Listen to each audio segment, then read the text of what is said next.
اب یہ نوٹ کر لیجئے، ہدایت و ضلالت اس دنیا میں جو مختلف حالتیں انسان پر طاری ہوتی ہیں، یا نعمتوں کی بارش ہو رہی ہے، یا تنگی ہے، فقر ہے، احتیاج ہے، دنیاوی حیثیت ہے، وجاہت ہے، یا دنیا میں گمنامی ہے، کسنمی پرست کے بھیا کس تھی، کوئی آپ کا حال ہی نہیں پوچھ رہا کہ تم ہو کون، تمہارے منہ میں کتنے دانت ہیں، یا یہ کہ دنیا میں اقتدار کی کسی مسند پر انسان بیٹھا ہے، یا یہ کہ کوئی اس کے ہاتھ میں اختیار نہیں، یہ تمام جو حالات انسان پر طاری ہوتے ہیں، ان کے جواب میں جو طرز عمل فکری اعتبار سے اور عملاً انسان اختیار کرتا ہے، اس کے 4 درجے ہیں۔ پہلا درجہ ہے انتہائی گمراہی، ضل ضلالا بعیدا۔ وہ کیا ہے؟ اگر عزت ہوئی، نعمتیں ملی، فلاں دیوی یا دیوتا کی نگاہ کرم ہے، اس کی کرپا سے یہ ہو گیا، اور اگر کوئی تکلیف آ گئی، مصیبت آ گئی، معلوم ہوتا ہے کہ فلاں دیوی یا دیوتا ہم سے ناراض ہو گیا، یہ کالی دیوی کی طرف سے کوئی مصیبت آ گئی ہے، یا یہ کہ یہ لکشمی دیوی کی نگاہ کرم ہے کہ ہمیں دولت مل گئی ہے۔ یہ تو ہے شرک۔ شرک ہونے کے اعتبار سے یہ ہے ضل ضلالا بعیدا، انتہائی پستی۔ اس پستی سے اوپر آئیں گے تو توحید کی پہلی منزل ہے۔ عزت دی اللہ نے دی، اگر کوئی تنگی آ گئی، فقر، تکلیف، کوئی ذلت، رسوائی، یہ بھی اللہ کی طرف سے۔ ایک اعتبار سے تو انسان ہدایت پر آ گیا، بڑی گہرائی تھی اس گندگی کی اور اس خباثت کی جو شرک جس کا نام ہے، اس سے انسان نکل آیا، نجاست سے۔ توحید تو ہے، لیکن ابھی اس میں اس کی گمراہی کا ایک ایلیمنٹ شامل ہے، اور یہ گمراہی سے جب تک آگے نہیں آئے گا، اوپر نہیں ابھرے گا، اس کا طرز عمل کیا ہوگا کہ ذرا کچھ مل گیا، عزت مل گئی، پھولے نہیں سما رہے، اب زمین پر قدم نہیں ٹک رہے، گردن اکڑ رہی، کہیں محرومی ہو گئی، کوئی تکلیف آ گئی، کوئی مشقت، فقر آ گیا، اب بجھ کر رہ گئے۔ ان دونوں کیفیات میں انسان کا پینڈولم جو ہے وہ ایکسٹریم کو جائے گا۔ یہ کب ہوگا؟ جبکہ انسان یہ سمجھتا ہے کہ اس دنیا میں جو دولت مل گئی یا عزت مل گئی تو یہ گویا کہ بڑی کوئی قابل فخر شے ہے، اور اگر یہاں پر کوئی تکلیف آ گئی، کوئی مصیبت آ گئی، فقر و فاقہ آ گیا تو یہ گویا کہ بہت ہی اہانت آمیز شے ہے۔ اگر یہ انسان سمجھے گا تو طرز عمل وہ نکلے گا نتیجے کے طور پر جو میں بیان کر چکا ہوں، یہ گمراہی ہے۔ اس گمراہی سے نکلیں گے تو آپ کس مقام پر آئے؟ دوسری منزل ہدایت کی کیا ہے؟ نہ یہ عزت ہے نہ یہ ذلت ہے، دونوں حیثیتیں برابر ہیں کہ یہ امتحان ہے۔ اسی لیے ان دونوں آیتوں میں ایک لفظ قدر مشترک ہے، اذا مبتلاہ فاما الانسان اذا مبتلاہ ربہ فاکرمہ ونعمہ۔ یہ بھی ایک ابتلا ہے، آزما رہا ہے اللہ، کبھی وہ دے کر آزماتا ہے، کبھی چھین کر آزماتا ہے، کبھی فقر و فاقہ سے آزماتا ہے، کبھی وہ کثرت دولت اور کثرت مال سے آزماتا ہے، کبھی وہ صحت دے کر آزماتا ہے کہ یہ قوت اور توانائی اور صحت جو میں نے دی ہے یہ اس میں کیا کرتا ہے، کبھی وہ مرض کے ذریعے سے آزماتا ہے کہ صبر کرتا ہے کہ نہیں کرتا۔ ہمارے لیے شکوہ اور شکایت تو اس کی زبان پر نہیں آ جاتی، نالا اور شیون تو نہیں آ جاتا، تکلیف جھیلتا ہے کہ نہیں جھیلتا، اس میں تحمل ہے کہ نہیں ہے، تو صبر کرتا ہے یا شکر کرتا ہے۔ یہ دونوں کیفیات در حقیقت اس اعتبار سے مساوی ہے، یہ بھی امتحان، یہ بھی امتحان۔ یہ حقیقت جب سامنے ہوگی، اب وہ پینڈولم جو ہے وہ بہت کم ہو جائے گا، یعنی انسان میں طبعی طور پر تو ایک اثر ہوتا ہے غیر اختیاری، کسی چیونٹی نے کاٹا آپ کے پاؤں پر، آپ اپنا پاؤں ہٹا لیں گے، اس میں کوئی ارادہ نہیں ہے، یہ ریفلیکس ایکشن ہے، غیر اختیاری فعل ہے۔ اس حد تک تو انسان ضرور متاثر ہوتا ہے، اس سے تو کوئی انسان جو ہے وہ بلندتر نہیں ہو سکتا۔ حضرت ابراہیم رضی اللہ تعالیٰ عنہ، حضور کے وہ نومولود فرزند، انتقال جب ہو رہا تھا آپ کی آنکھوں میں آنسو آ گئے۔ اب یہ ایک طبعی اثر ہے، ایک فعل ہے، انفعالی کیفیت ہے جو بالکل طبعی ہے، لیکن یہ نہیں کہ اس کی وجہ سے انسان کی زبان پر کوئی شکوہ آ جائے، کوئی شکایت آ جائے، یہ نہیں ہوگا، یہ ایمان کے منافی ہے۔ اسی طریقے سے اگر کوئی خوشی ہوئی ہے تو چہرے کے اوپر ایک نکھار آ جائے گا، تبسم آ جائے گا، اس سے زائد نہیں۔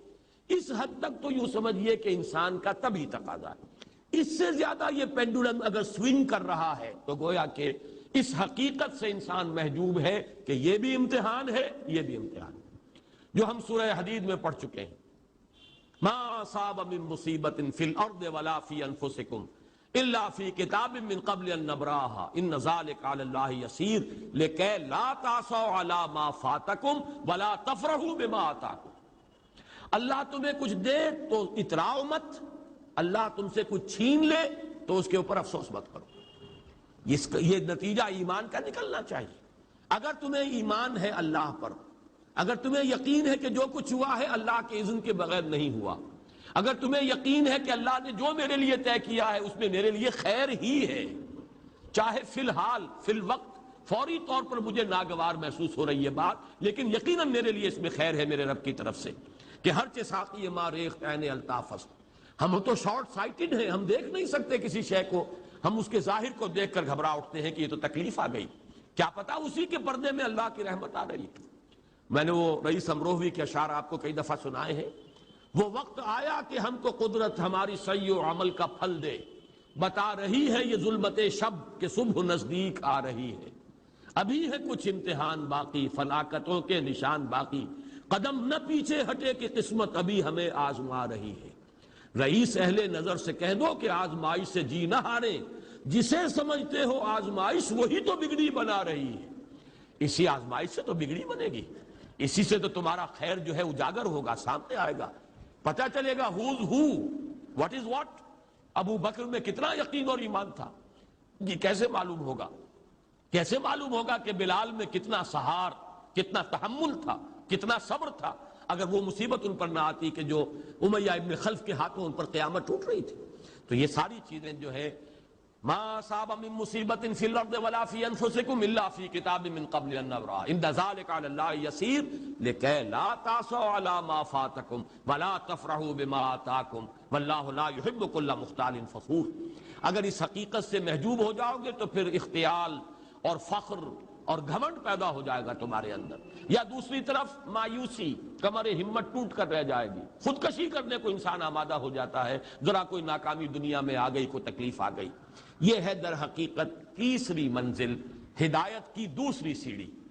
پہلا کیا تھا؟ نہایت ضل ضلالا بعیدا، کوئی خیر مل گیا تو کسی دیوی کی نگاہ کرم، کوئی تکلیف آ گئی تو کسی دیوتا کی ناراضگی، یہ تو ہے ضل ضلالا بعیدا۔ اس سے اوپر آئے، یہ پہلی سیڑھی ہدایت کی ہے۔ عزت ہے تو اللہ کی طرف سے، اور اگر کوئی ذلت ہے، تنگی ہے تو اللہ کی طرف سے، یہ ہدایت کا آغاز ہو گیا۔ یہ توحید کی بنیادی منزل ہے۔ اس سے اگلی منزل، یہاں کی ذلت ذلت نہیں، یہاں کی عزت عزت نہیں۔ ذالک یوم التغابن، ہار اور جیت کے فیصلے کا دن تو قیامت کا دن ہے۔ وہاں معلوم ہوگا جس کو اس روز عزت ملی وہ عزت والا ہے، جو اس روز ذلیل ہو گیا وہ ذلت والا ہے۔ یہ تو امتحان ہے، دار الامتحان ہے۔ خلق الموت والحیات لیبلوکم ایکم احسن عملا، یہ تو دار الامتحان ہے۔ امتحان ہونے کے ناطے دونوں برابر ہیں۔ اس سے اوپر ہے ایک چوتھی منزل، ہدایت کی تیسری منزل۔ وہ کیا ہے؟ عام طور پر انسان یہ سمجھتا ہے کہ یہ جو آزمائش ہے تنگی کی اور فقر و فاقہ کی، یہ سخت تر آزمائش ہے، اور نعمتوں کی بارش ہو تو یہ آسان آزمائش ہے۔ یہ بھی ابھی گمراہی کا ایک پرت جو ہے اس کی باقی ہے۔ ابھی ہدایت کا جو کامل جو ہوگا انکشاف، وہ کب ہوگا؟ جب انسان اس حقیقت کو جان لے کہ جہاں وسعت ہو، جہاں کثرت ہو، وہ زیادہ بڑا امتحان ہے، سخت امتحان ہے، بجائے اس کے کہ اگر قلت ہے، کمی ہے، یہ کم تر امتحان ہے، یہ کم بھاری امتحان ہے۔ کیوں؟ کہ اگر آپ کے پاس کثرت ہے، آپ کے اندر غفلت پیدا ہو جائے گی، کثرت کا لازمی نتیجہ غفلت ہے، اور اگر قلت ہے، بمشکل گزارا ہو رہا ہے، تو اللہ یاد رہے گا، راتوں کو گڑ گڑائیں گے۔ آسائش میں اللہ کو بھول جانا زیادہ ممکن ہے بلکہ متوقع ہے، اور تکلیف میں اللہ کا یاد آنا زیادہ متوقع ہے۔ اس میں انسان فریاد کرتا ہے، اللہ سے دعا کرتا ہے، تو کون سی چیز نتیجے کے اعتبار سے بہتر ہوئی؟ معلوم ہوا یہ امتحان جسے آپ ہلکا سمجھ رہے ہیں یہ سخت تر ہے۔ اگر اصل کامیابی قیامت کی اور آخرت کی ہے تو یہ امتحان زیادہ سخت ہے بنسبت اس امتحان کی، اگرچہ اس امتحان کی بھی ایک آخری شکل ہے جس کے بارے میں حضور نے فرمایا کاد الفقر ان یکون کفرا۔ لیکن عام حالات میں یہ سمجھ لینا چاہیے کہ یہ بھی امتحان، یہ بھی امتحان۔ لیکن اگر تنگی ہے، اس کے لیے بھی حدیث بڑی پیاری ہے، حضور نے فرمایا ما قل و کفا خیر مما کثر و الہا، اگر کم ہو لیکن کفایت کر جائے، ضرورت پوری ہو گئی، پیٹ کو جتنا درکار تھا جسم اور جان کا رشتہ برقرار رکھنے کے لیے اتنا مل گیا، نہیں کوئی کئی کورسز کے ڈنر کھائے ہیں، نہیں کوئی اس کے اندر جو ہے لذت ہے، لیکن یہ کہ بنیادی ضرورت پوری ہو گئی، کسی کے سامنے ہاتھ نہیں پھیلانا پڑا، کسی کے سامنے عزت نفس کو ہتھیلی پر رکھ کر پیش نہیں کرنا پڑا، ما قل و کفا، جو کم ہے لیکن کافی ہے، خیر وہ کہیں بہتر ہے اس سے، مما کثر والہا، جو ہو تو بہت لیکن اس سے غفلت طاری ہو جائے۔ الہاکم التکاثر، یہ تکاثر تو انسان کو غفلت کے اندر مبتلا کر دینے والی شے ہے۔ یہ ہے اصل میں کہ جس کے لیے تاریخی اعتبار سے نوٹ کر لیجئے واقعہ، امام احمد ابن حنبل رحمہ اللہ، ان کی تاریخ کا، ان کی زندگی کا یہ واقعہ بہت ہی سبق آموز ہے۔ خلق قرآن کے مسئلے پر جب خلافت بنی عباس کے دوران ان پر تشدد ہو رہا تھا، مارا جا رہا تھا، جیل میں تعذیب، پرسیکیوشن، وہ مار ماری جا رہی تھی جس کے بارے میں آتا ہے کہ اگر ہاتھی کو بھی وہ مار ماری جاتی تو وہ بھی بلبلا اٹھتا۔ اس وقت کبھی ان کی آنکھوں میں آنسو نہیں آئے، ایک صبر اور ثبات اور استقلال کا پہاڑ کھڑا جھیل رہا۔ پھر وہ حکومت تبدیل ہو گئی، اب وہ جو خلیفہ وقت ہے وہ خود اس مسئلے میں ان کے ہم خیال ہیں، اب انہیں جیل سے تو نکال دیا گیا، اس کے بعد یہ کہ ایک وقت آتا ہے کہ دارالخلافہ سے اشرفیوں کی ایک تھیلی لے کر ایک شخص آتا ہے کہ یہ خلیفہ نے آپ کو ہدیہ بھیجا ہے، نذرانہ ہے، اس پر رو پڑے اور یہ عرض کیا بارگاہ خداوندی میں، پروردگار میں اس آزمائش کے قابل نہیں ہوں، یہ آزمائش کہیں سخت ہے، یہ سنہری آزمائش، پہلی آزمائش، اس کو ریزسٹ کرنا جو ہے، ٹیمپٹیشن کو ریزسٹ کرنا، یہ کہیں مشکل ہے اس پرسیکیوشن اور اس تشدد کو برداشت کرنے سے۔ تو یہ خاص طور پر یہ نمایاں نشان ذہن میں رکھیے۔ تو ان آیات میں کہ جو نہایت اہم ہے یہ دو آیتیں قرآن مجید کی، بظاہر سوال آتا ہے کہ اس میں حرج کی کون سی بات ہے؟ اللہ تعالیٰ معز ہے، اللہ تعالیٰ مذل ہے، تعز من تشاء وتذل من تشاء بیدک الخیر، یہ سورہ آل عمران میں آیت آئی کہ نہیں آئی؟ لیکن یہ کہ اصل میں یہ چار درجے ذہن میں رہنے چاہیے۔ اگر آسانی ہو، عزت ہو، دولت ہو، فراوانی ہو تو کسی دیوی کی نگاہ کرم یا دیوتا کا کرم، تکلیف ہو، مصیبت ہو تو کسی دیوی یا دیوتا کا اظہار غضب، ناراضگی کا مظہر۔ اس سے اوپر آئے جو عزت دی ہے اللہ نے دی ہے، مجھے اللہ نے باعزت کر دیا دنیا میں، اور یہ ذلت اللہ نے مجھے ذلیل کر دیا، اس کے اعتبار سے یہ ہدایت ہے، توحید تو آ گئی، لیکن ابھی گمراہی کا ایک ایلیمنٹ شامل ہے۔ وہ گمراہی کیا ہے کہ نہ یہاں کی عزت عزت ہے، نہ یہاں کی ذلت ذلت ہے، وہ جو بھی سردی گرمی اور نرمی سختی، ان تمام کو جو ہے وہ برابر رکھو کہ دونوں جو ہے یہ آزمائش کی کیفیتیں برابر ہیں، یہ ہو گئی گویا کہ اس سے ایک درجہ بلند۔ ابھی اگر ذہن میں آپ کے یہ ہے کہ یہ فراوانی اور دنیا میں نعمتوں کی بارش اگر ہو رہی ہو تو اس کو سمجھنا کہ یہ ہلکی آزمائش ہے، اور اگر فقر و فاقہ ہو، تنگی ہو، گمنامی ہو اور دنیا کے میں کوئی حیثیت اور اہمیت حاصل نہ ہو تو یہ گویا کہ زیادہ سخت امتحان ہے، تو ابھی گویا کہ گمراہی کا ایک ایلیمنٹ موجود ہے۔ حقیقت منکشف ہوگی جبکہ یہ بات واضح ہو جائے کہ یہ امتحان جو ہے نعمتوں والا امتحان یہ سخت تر ہے، اور فقر اور احتیاج والا امتحان یہ نسبتاً آسان ہے، اس میں اللہ کی طرف رجوع کی توقع زیادہ ہے، اس میں غفلت کا اندیشہ زیادہ ہے۔ پھر اسی پچ ہو گیا،